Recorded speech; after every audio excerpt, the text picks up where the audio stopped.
Okay, class, this is going to be the video for lab 2. So I have all 4 machines booted up, so the time is synchronized. I signed into RHS1 as DevOps. Also, guys,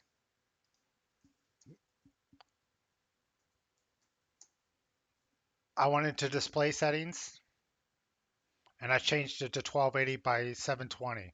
I saw another student had did that, and I forgot that the ACE admin updated the video drivers for us. So you can go and choose a different screen resolution. I did 1280 by 720 for the Linux boxes and 1280 by 800 for the Windows boxes. So we have a little bit more real estate. That might not work on your system depending on your screen, but you can choose whatever screen resolution that you want.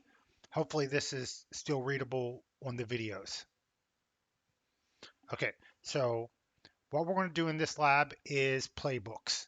So before I go into playbooks, I want to talk about Yamo files. Um, Yamo files is the scripting syntax that you're going to be using for um, playbooks. A playbook is something we run to do some automation on another machine. So YAML files always start with 3 dashes at the beginning and end in 3 dots.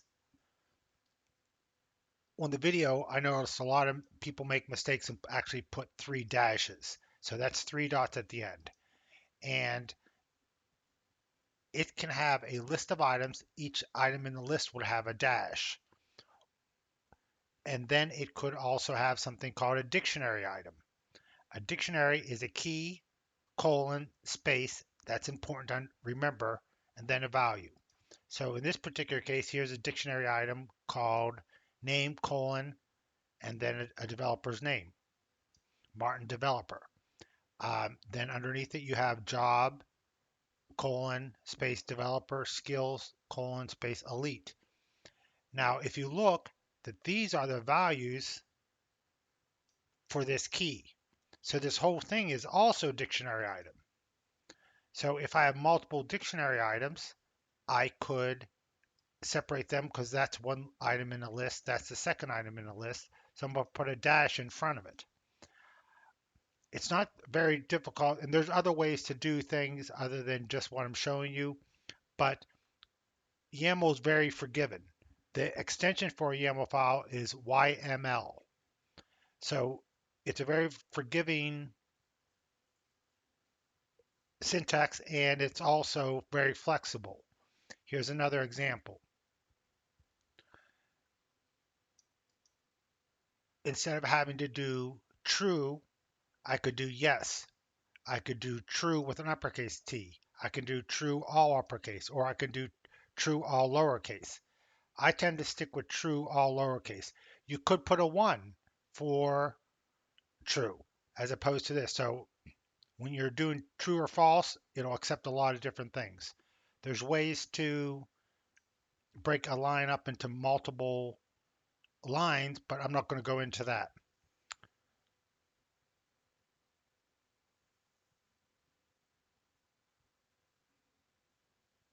Here's one thing that you need to be concerned with. If your value has a colon in it, followed by a space, then you need to enclose that in quotes, like this. This is no problem because it's a colon backslash, not a space. This is a problem because it's a C colon. That colon is special because if it sees a colon in the middle of the line, it's going to think it's a key value pair. So you need to be very careful with colons. If you have a colon, just enclose it in quotes, just like this.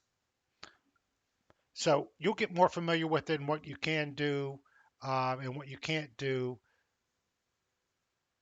once we start creating some items and once we start creating some scripts. So here's an example. They're not even using a dash here because it's only one record. If it's only one record, you really don't need the dash. It's only if you're going to put a list of records, then you put the dashes. In this case, there's only one record. But you could put a dash if you wanted to. So, even only for one record.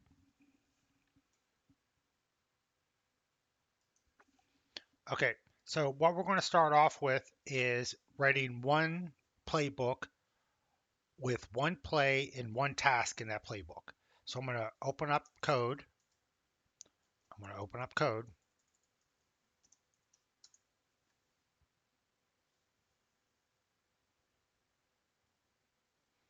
I'm going to switch to our working folder.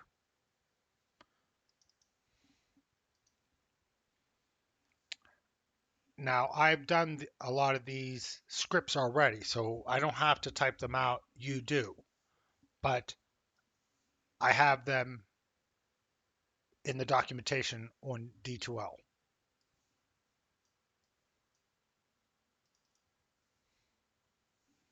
So the first thing I'm going to do is open up script 1. Then I'm going to collapse this sidebar. So I have an Ansible file called lab2 underscore script1.yml. And how you create a file is you go to your working directory. Let's say this was closed. I'm going to do file,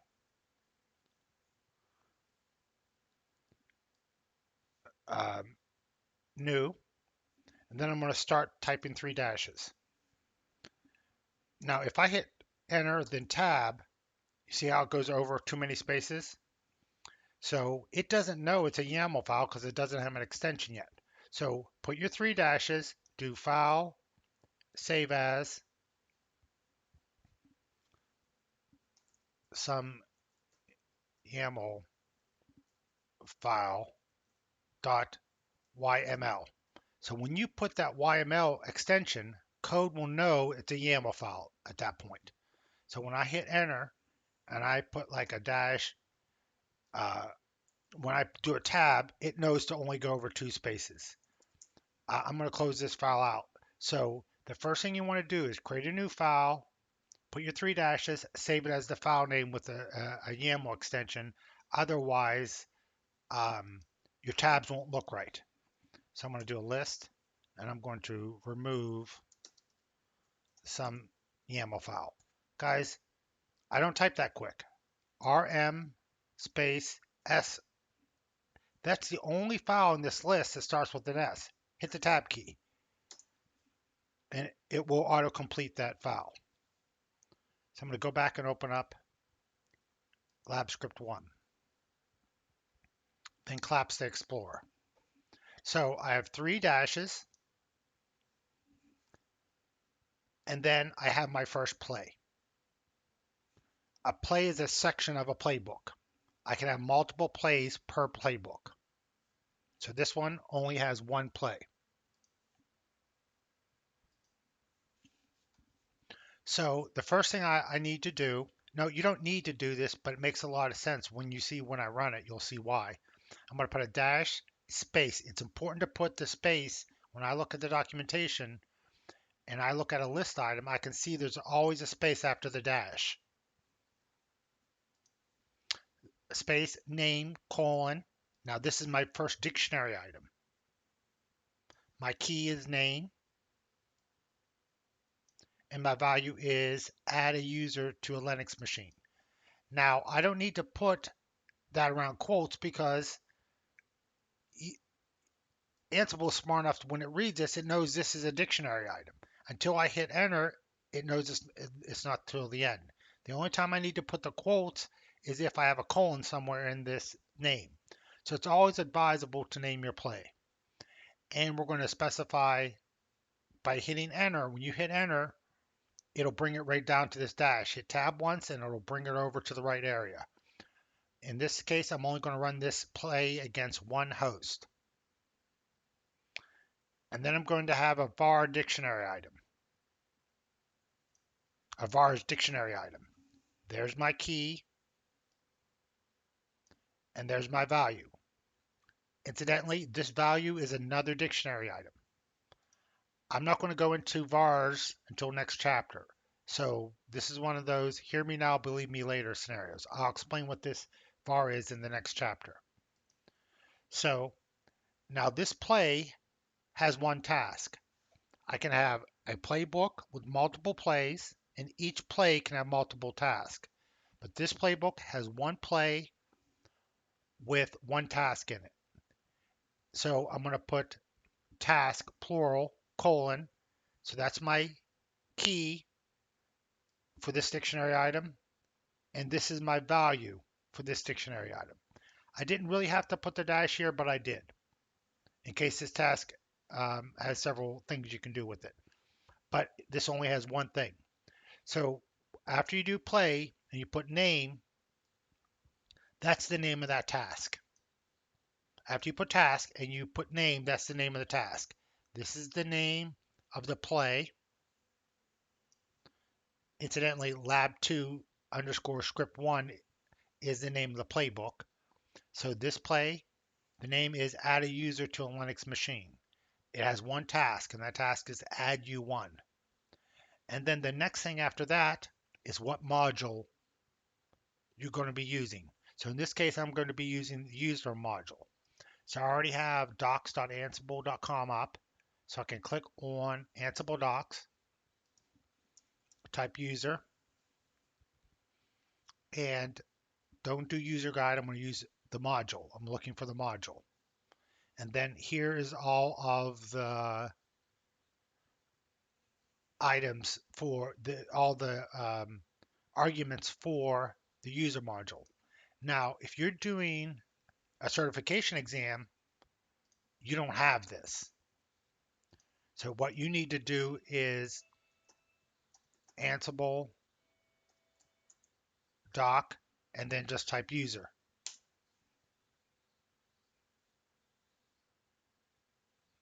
And it will show you the same information. I'm just going to hit Q to get out of this. I'm going to clear my screen.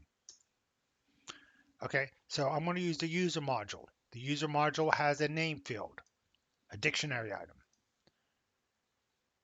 Right here, name of the user to create.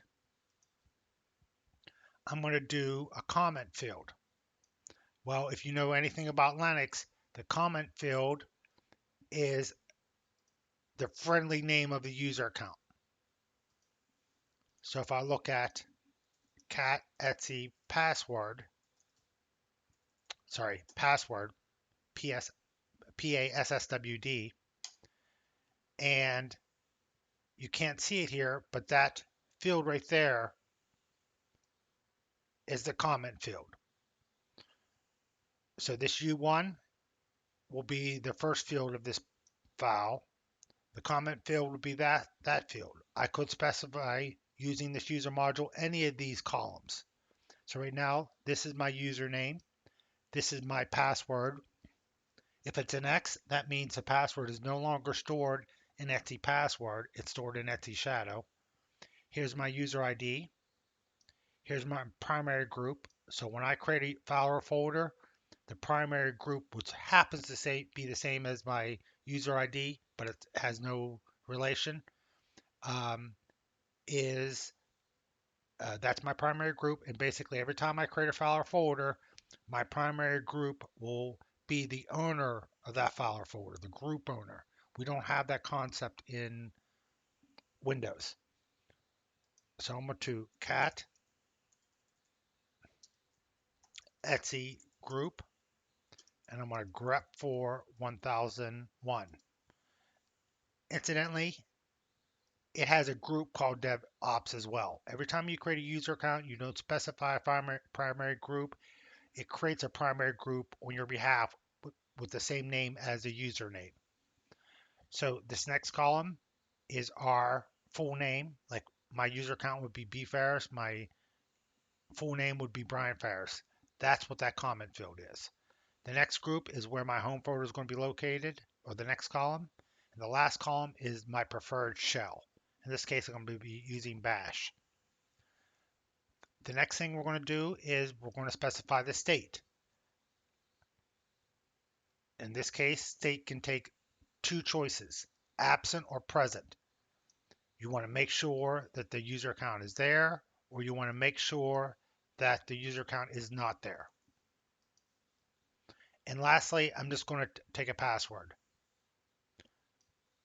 Briefly, what I'm doing right here is all I am doing is taking our password, and Ansible has this nice little utility called password hash, and I am going to encrypt my password with SHA-512. So let's look up our Etsy shadow file. I'm going to cat Etsy shadow.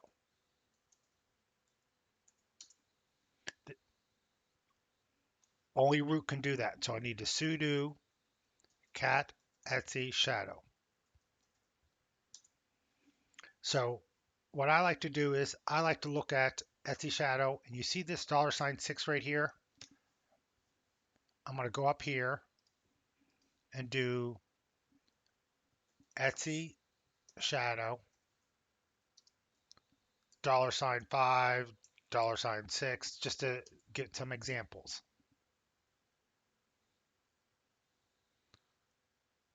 Let's see if this has enough information.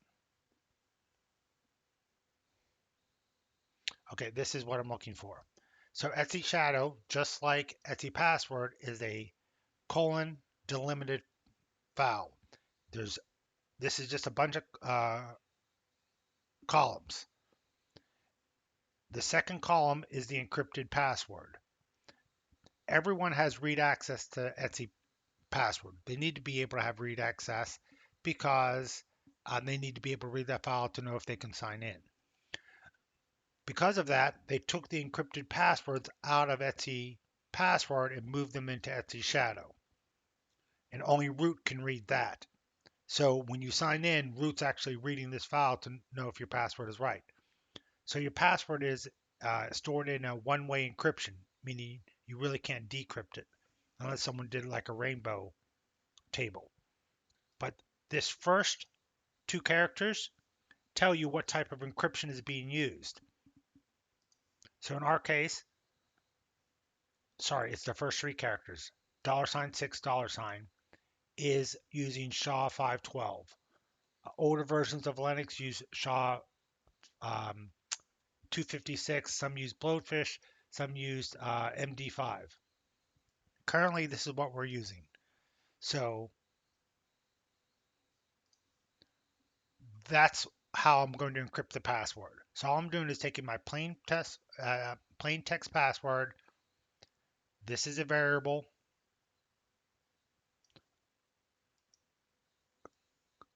You know, when I specify a variable, I have to enclose it in these two squiggly brackets. And there's my variable I set up here. And I'm going to pipe it over to this command that's going to encrypt it with SHA-512. So I'm going to clear my screen down here.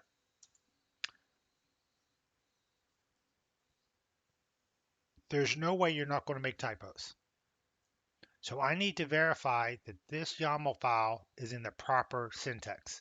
So I'm going to type Ansible-playbook.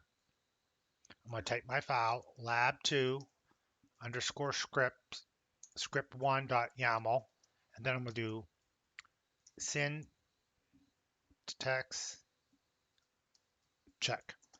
I always like to put this at the end so I can hit the up arrow and just erase that when I want to execute it. So if it just returns the name, you're good. Let's say if I change this to task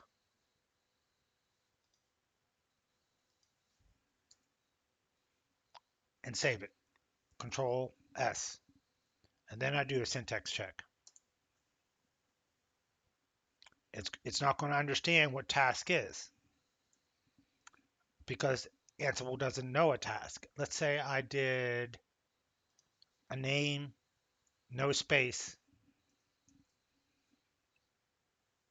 Oh, incidentally, I said task.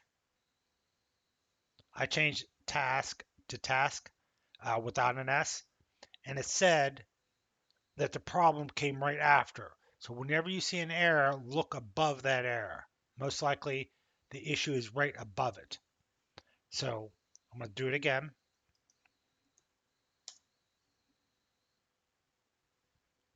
So right here it's saying it has a problem with this. That colon. So most likely your error is above there somewhere, and I can see I'm missing a space. I'm going to save it again. I have no typos, so I'm going to hit the up arrow. Guys, this might give me an issue because when I designed the lab, I've already ran these scripts. So it might already be present. Guys, there's a hidden task, an implied task that runs all the time. So what it's going to do is it's going to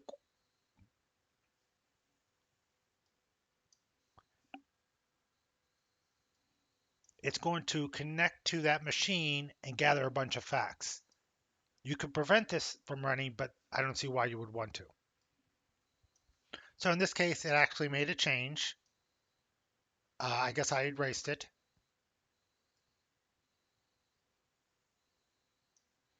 And so now I can do SSH U1 at RHS1.contoso RHS2, because that's the machine where we created the user account.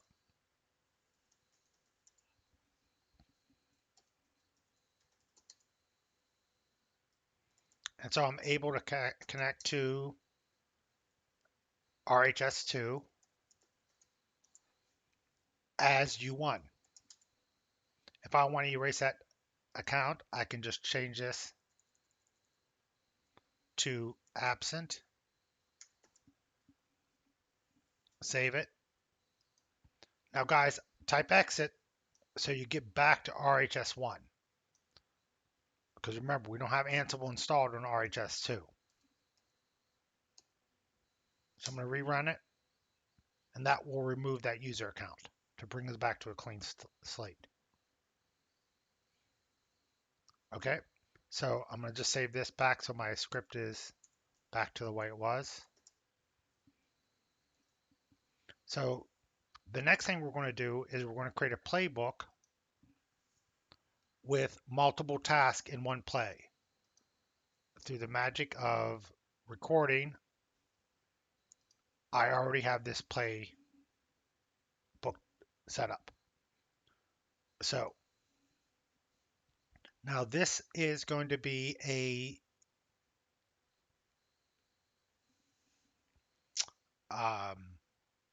play that installs Apache Web Server on RHS2. So I have my 3 dashes. Then I'm going to name my play. Then I'm going to define which host I'm going to run this play on. Please note that the name host is aligned to name, and it's host plural. So my first task is called HTTPD package present. My second task is create some web content. The third task is called HTTP is started and enabled. So here's my list items. I have 3 list items for task. So this dictionary item, here's my key. This is the value for that key.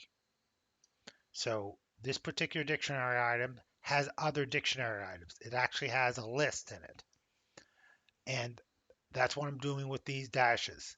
That denotes my list. I have 3 list items in this dictionary item. So the first task is going to be using the Yum module. Go back to your documentation, look at Yum, and there is my Yum module. Here's all the things I can do with that Yum module.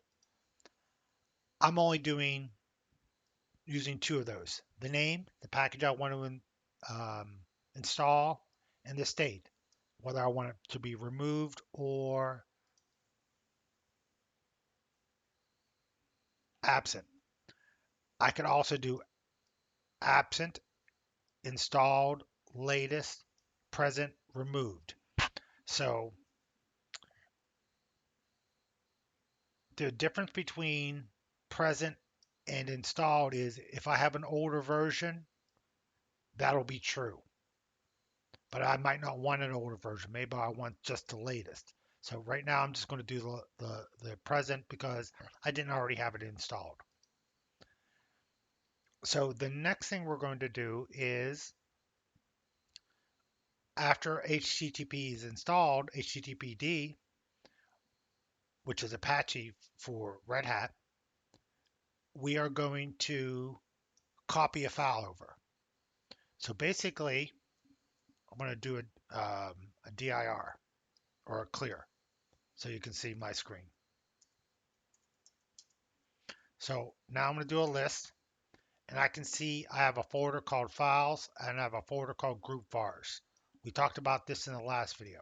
So what I did was mkdir files. Of course, it gave me an error because it's already exists. If I use that -p, it'll suppress that error.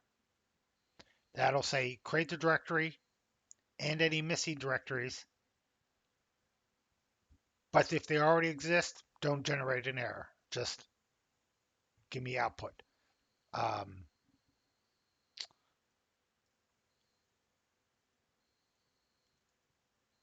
Echo $. That's my return value. That lets me know that that returned without any errors. If I do this up here and it exists and I look for my return value, I can see it generated an error. There's a difference between output and errors. Go back over that from the first Linux um, class if you don't remember that. So this -p just doesn't generate errors. Okay, so I created that directory. Then I created a new file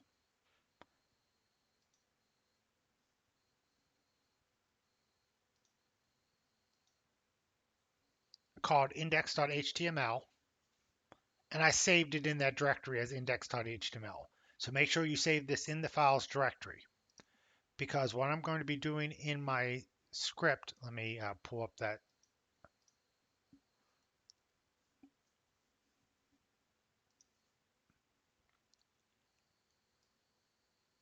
I'm going to be copying in my current working directory, so I'm not supplying the absolute path. I'm only supplying the directory name that's in my current directory. There's a file called index.htm that we installed. Guys, it's also in the notes. So when you look at the notes, I'm telling you the commands there. Uh, Here is the content of the file. Blue is a command, red is the content of a file.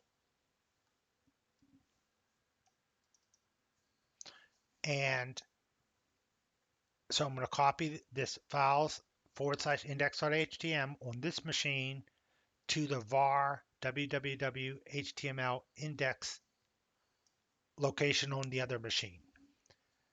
This is where the default website should go.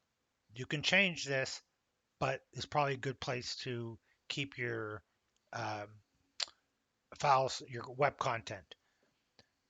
Keep in mind that this directory might be compromised, so you might want to, you know, be aware of that and not use a different directory. var stands for variable data, data that changes all the time. So that's where the Linux community as a whole decided to store the web pages. Lastly, I'm sorry, I was using the copy module to do that. So I'm going to go back here and look up the copy module. And right here it is. There's a WinCopy module as well. I could do things like, if I didn't have a source file, I could specify the content. But in my case, I did have a source file. So I'm going to supply the source file, then the destination. This is on the remote machine. And again, it has to be an absolute path. So I can't put a relative path here. I have to go from the root of the file system go to the var directory, go to the www, HTML, then put the file there and call it index.html. But this can be a relative path. This is relative to the directory that I'm currently in. So in the current directory, Ansible underscore working, um, I have a folder called files in it, a file called index.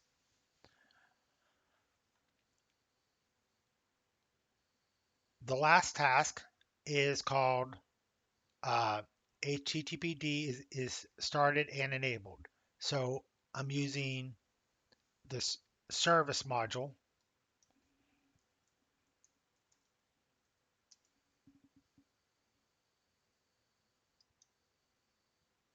and there's a bunch of different things I can do.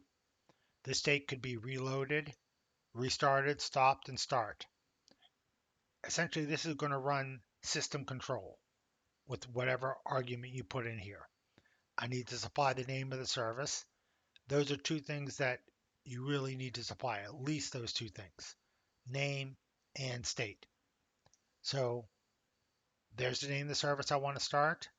That's the state I want it in. I want it in a started state, and I want to enable it so when I reboot this machine, the web server automatically starts. So I'm going to clear my terminal.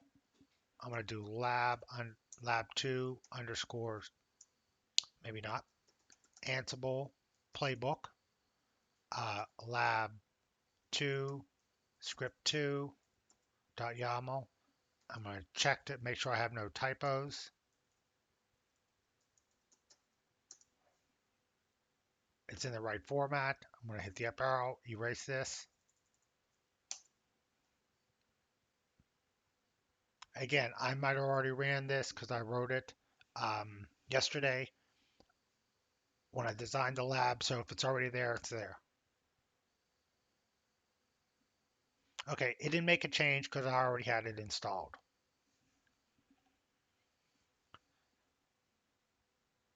Here's the problem. I can't test it from this machine because our firewall is on.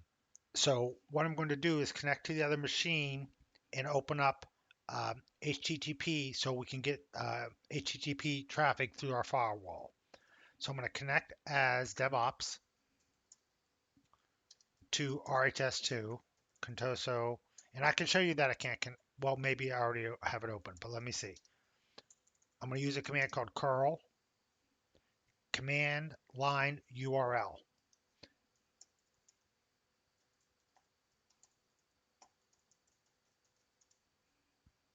And it failed to connect, which I predicted because the firewall is blocking it.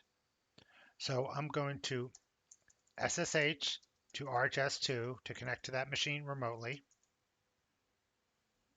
Didn't supply a password because I have an SSH key. So now I'm going to su as root. I could do sudo for all these commands. I think it's easier to do this. So I'm going to sign in as root. I'm going to firewall, CMD. I'm going to list my current firewall.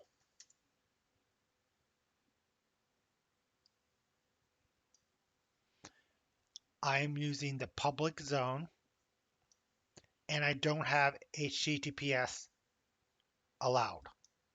So what I'm going to do is firewall, CMD, zone, public, add a service to allow that through the firewall. It's going to be HTTP, and then I'm going to make it permanent. Guys, in the test environment, we really didn't need to make it permanent, but I'm trying to be realistic that you're doing this for a work environment. So by changing this to permanent, I'm not changing my firewall. All I'm really doing is changing the configuration firewall, and my firewall configuration data, the configuration file. If I didn't put that permanent, I would be changing my firewall live in the system. But if I rebooted, it wouldn't be in the configuration file, so it would be closed when I rebooted. So what I'm going to do now is, since I've updated the configuration file, I'm going to tell the firewall to reload it.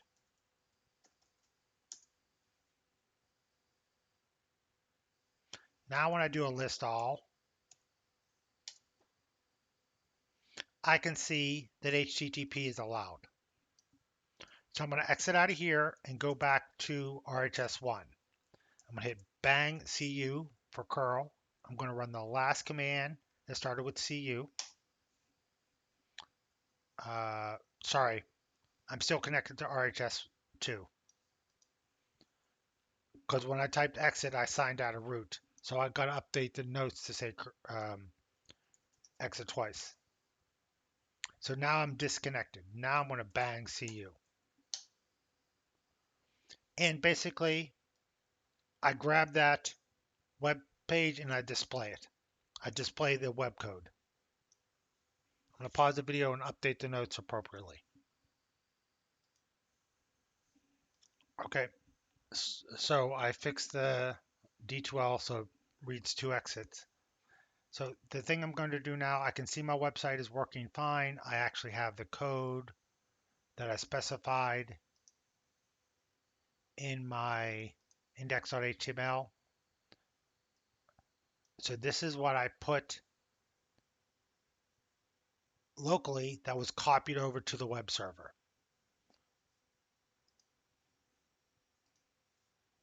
So it's essentially the same content. So now what I'm going to do is close my firewall back up so I can remove Apache.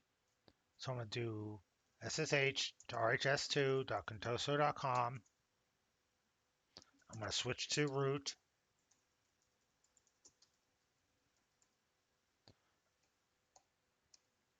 Instead of add service, I hit the up arrow.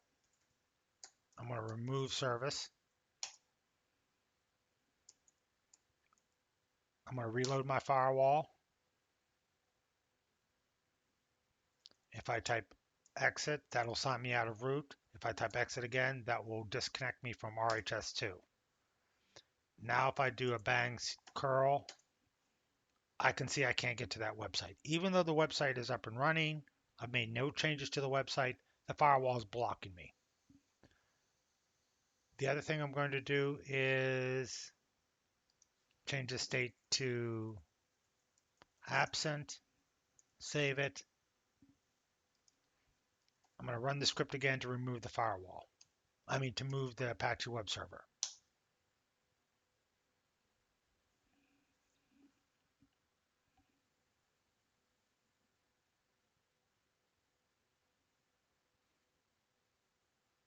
So it's removed. If I wanted just to be sure, I could see SSH into rhs2.contoso.com. I could do yum list grep for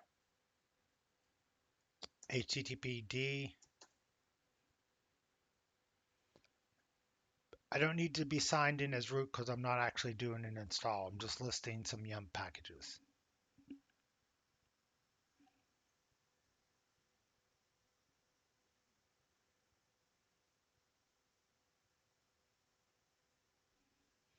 Okay.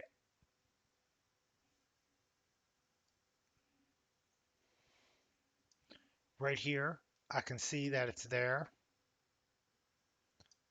but it doesn't show it installed here. So it's not installed. So I'm going to exit out of RHS2, clear my bottom screen, and we're going to move on to the next item. Now, I'm going to give you a script that we can run against a Windows machine. So I'm going to open up 3 lab 2 underscore script 3. I'm going to collapse the side. I don't need this script open anymore. I'm just going to change it back to present just so it's back to the original state the way I want the script. Close that out. And here is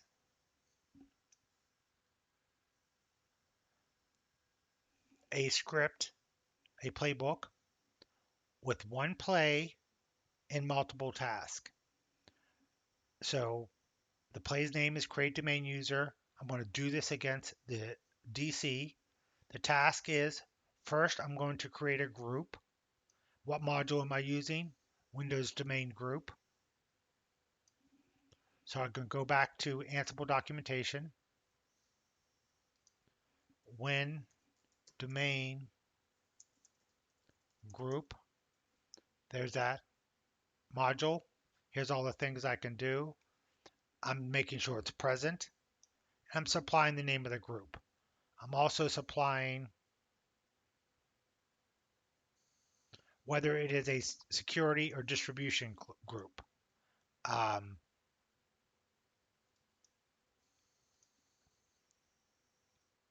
and the scope is going to be a global group. I don't want to go into the difference between domain local group, global, universal, but the default is global. Um, so if you put present, you need to supply a group, a scope, and you also need to supply a category.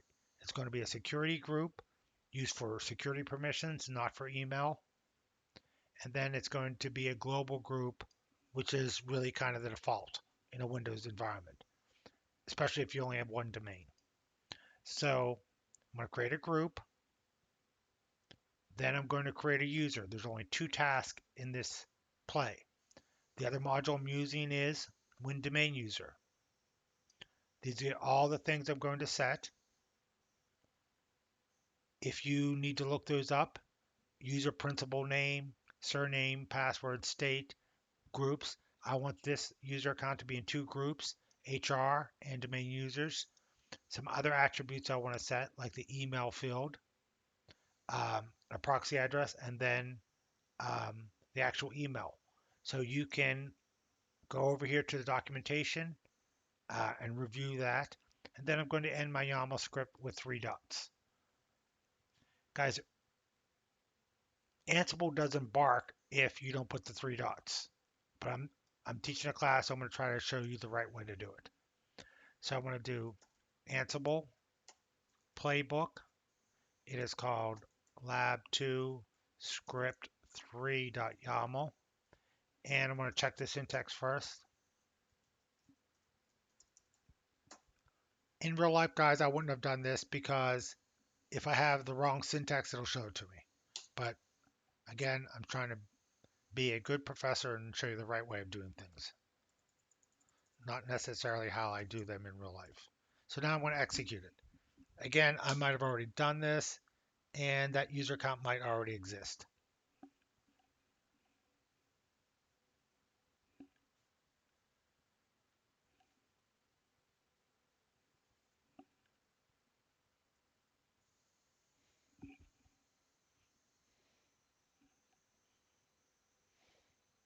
The reason why I'm giving you so many scripts is I want you to get your hands on the keyboard. I want you to start creating plays. I want you to execute plays. And, oh, guys, because I've done the script already, what I did was I changed this to absent to delete that group. I'm going to change it back to present.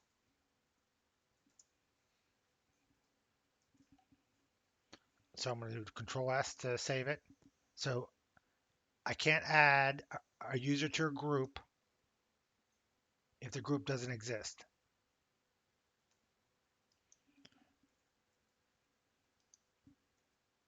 So I'm going to rerun it. Yeah, again, the reason why I want to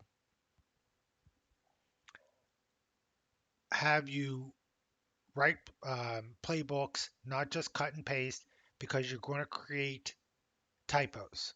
If you just cut and paste, and I know that a lot of you are doing it, I've seen you when you text me for help. I see the 2 pages on your screen. You have a terminal in one, and you have a browser open in another window, and basically you're just cutting and pasting.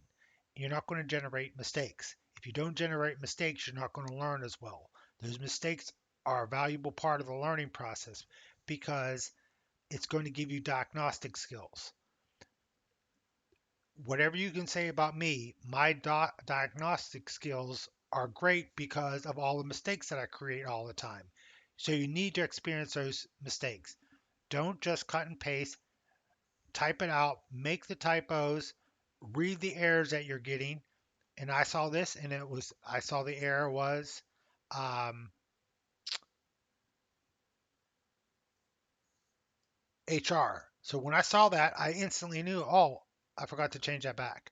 Um, Guys, if you get a bunch of errors, you can do dash VVV and get one level of errors that comes back. It'll give you more output.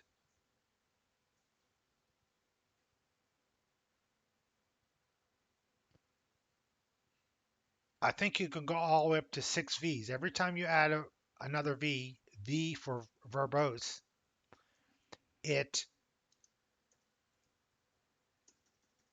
gives you more output.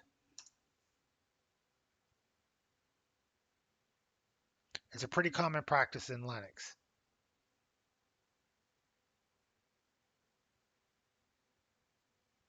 Okay, so while that's doing its thing, I'm just going to go over to the DC.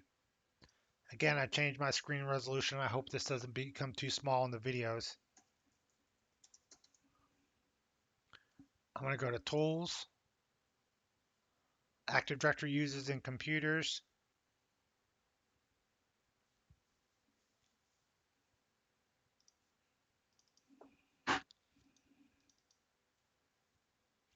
and there's my HR group, and there's the B Smith account.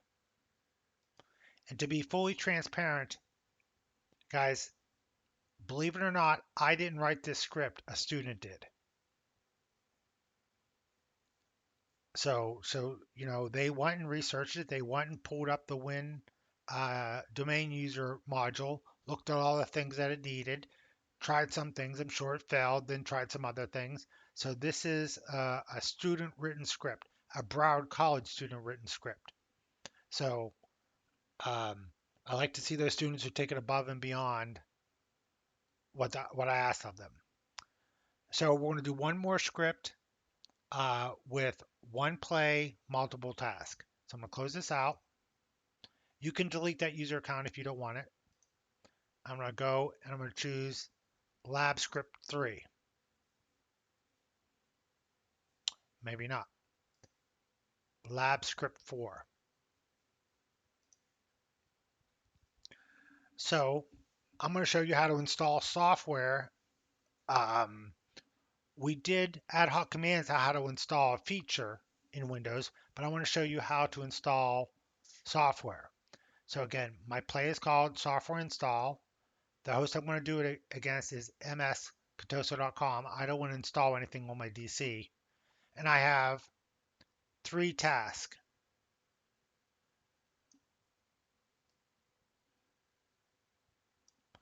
Um, One called Notepad, one called Install Chrome, one called All Software. If you put multiple packages that you want to install on one name, like one task like this, and it fails, you don't know which software package failed.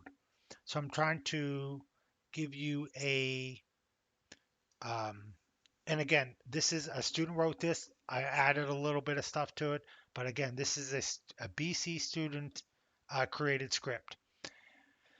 So the task is going to use the Win um, Chocolate module.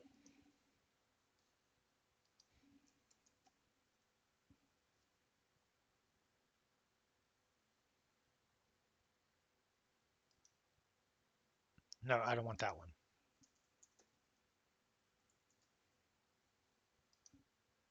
I want this. There's a piece of software that you can install on the Windows boxes that will allow you to install software from a repository like we do in Linux. Uh, I think Windows is going to be doing the same thing if they already haven't implemented it. It might already be out in beta. But when, when package, I think this is going to be similar to this software, but it's actually going to be hosted by Microsoft. So software vendors will be able to connect to this service and upload their software so you can run a command to install software as opposed to having to go to that website, downloading Notepad++, then executing it and deploying it to all your machines. You can use this package manager that they've included all the software on there. So you can just run a command to install a piece of software. Um, it's pretty good if you use it on Windows, and you can make very elaborate scripts. But now it's been integrated in Ansible. So if you don't have this installed on your Windows box, when I use that module, it'll automatically install it for me. So I'm going to use install. I'm going to use this module. If that software isn't installed on Windows, it will install it for me. Once I have that package manager installed, then I can run a command to install Notepad++, Chrome,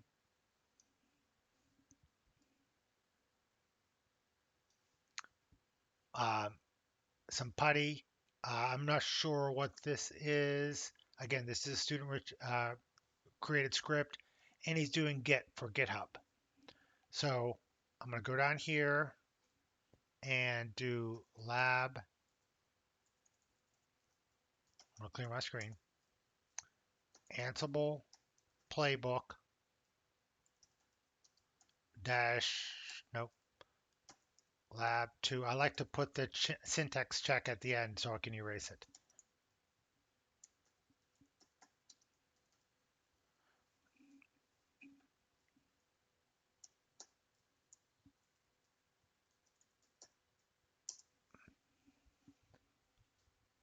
And the student who created this I didn't ask them to create it for me. They just did it because they wanted to be able to explore the software.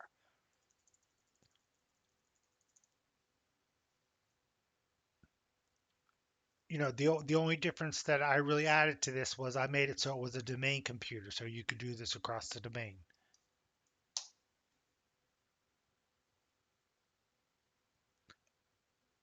And again, if this package isn't installed on that Windows box, this repository, then it'll install that first. Then once that's installed, it will download all that software. Now, by grouping everything in one task and it fails, you don't know what's going on. By making the individual tasks for each package, you can see what's going on. And again, green means no change because it was already installed. Guys, if you want, you can go through here and change these to absent and remove the software. So let's go into our MS server. Now, guys, when you first install this, you might have to refresh your start menu, meaning click on it once,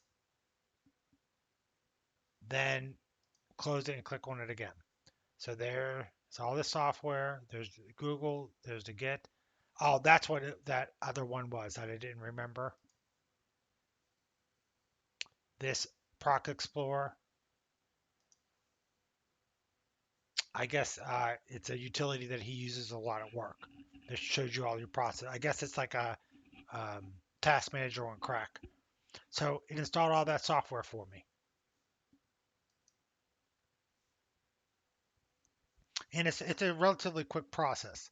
So practice with this script. Again, type it out, generate errors, try to fix the errors on your own. That's how you're going to learn. So let's look at the last script.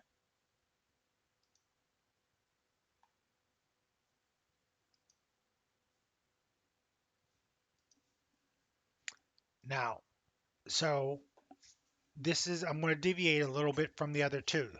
So what we did was I created a script with multiple plays, and each play has multiple tasks. So we have one playbook, multiple plays, multiple tasks per play. So in this script, here's my first play. It's going to run against RHS2. The first task is using the Yum module, install the web server. If you didn't remove it, it'll already be installed. The second task is to turn that service, make sure that service is enabled. I didn't even turn it on, I just enabled it. So I'm using the service module. Now here's an interesting one. Here I'm using the command module. And what I'm doing is I'm running a utility called logger. And it puts an entry in my log files. And I'm saying Apache install via Ansible. So if I type logger hi Brian and I do sudo cat var log messages and grep for Brian, there's the entry that's put in the log file. So every time you do something, you can add a task that creates an entry in the log file in that Linux box. So you know what was done and when it was done. Now I'm starting a new play, and this play is going to run against, it's called second play. It's going to run against the MS server, the member server. It only has one task. And I'm going to install a web server and the tools to manage that web server. Um, so here I'm creating a Linux web server, creating an entry in the log file. I'm enabling that service. So when this machine reboots, it will automatically start that service. I created an entry in my log file that it was installed via Ansible. And then on the Windows box, I basically did the same thing. I don't need to automatically uh, have it enabled because in Windows it's automatically done. So there I've given you a lot of scripts to play around with, as many examples as I could think of. Now here's what I want you to do. I want you to modify Lab 2, Script 2, and Lab 2, Script 5, and I want you, instead of manually opening up the firewall, I want you to do it using Ansible. So there's a module called Firewall D. I want you to use this module. I want you to create task. I want you to create a new task. I don't care what you call it. And I want you to open up the firewall for HTTP. And then do it for this script as well. Of course, only for the Linux box. And again, only for the Linux box. So that's what I want you to do to start playing around with your own task. Now listen, just manually retyping the commands that I type without really focusing what you're doing or cutting and pasting isn't going to make you learn. I need you to generate those errors. I need you to try to diagnose those errors, um, just because that's what's going to help you learn. In real life, that's how we do it. You generate errors, go to Google. That's what I do a lot of times. Um, Play around with it. So I want you to add those two tasks. Don't just retype my scripts and not do anything to them. If anyone comes up with something new, another script that we can add to the lab, please let me know and I'll add it to the page. I'm not going to give out your name or anything because we're not allowed, but you know, just play around with it, have some fun. Okay, that's it for this video. I'm going to close this out. I'm going to exit out of code. I'm going to go back to lab and I'm going to shut everything down. That's it for this video. I will see you next week.